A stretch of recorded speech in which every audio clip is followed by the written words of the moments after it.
Magandang araw! Nandito po tayo ulit sa isang episode ng Lab Notes.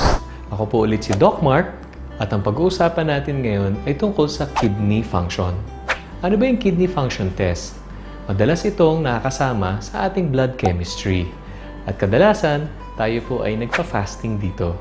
At ang nare-request ng ating doktor, ang tinatawag nating BUN, creatinine, at minsan kasama rin yung electrolytes, yung sodium, potassium, chloride, at kasama rin ng blood test ay ang ihi rin natin. Pinapatest din natin ang ating ihi para malaman kung meron din tayong protina na lumalabas sa ating ihi na ito'y sign na meron po tayong problema sa ating kidneys.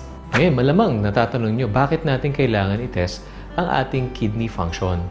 Depende ulit yan sa pag-uusap ninyo ng inyong doktor. At pag nalaman ng inyong doktor, kayo may high blood o may diabetes, ang pwedeng maging komplikasyon nito ay matamaan ang ating bato. Kaya kung meron tayong maraming ininom na gamot para sa ating high blood, diabetes o kung anumang karamdaman, lahat po ng itong mga gamot na ito ay dumadaan sa ating kidneys. At ano bang trabaho ng ating kidneys? Itong i-filter ang ating mga dumi na dapat po ay hindi nakikita sa ating blood test o urine test. Ngayon sa blood test natin, makikita po natin ang BUN and creatinine. Explain po na inyong doktor kung ano po ang normal values nito. Pero kapag ang ating mga bato ay nagfe-fail na po, tumataas po ang ating BUN and creatinine.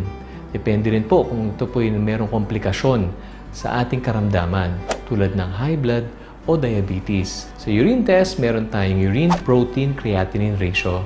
Ngayon, ang katumbas nito ay ang 24-hour urine protein na hindi na natin kailangan gawin with this test. Hindi po kasi normal na may nakikita pong protina sa ating ihi. Pwede rin pong itong indikasyon na nagsisinimula na pong mag-fail ang ating mga bato.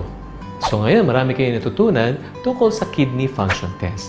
At marami pa tayong matututunan sa mga susunod na episode ng Lab Notes. Hatid sa inyo ng tamang alaga dahil gusto namin gumaling kayo, aalagaan namin kayo.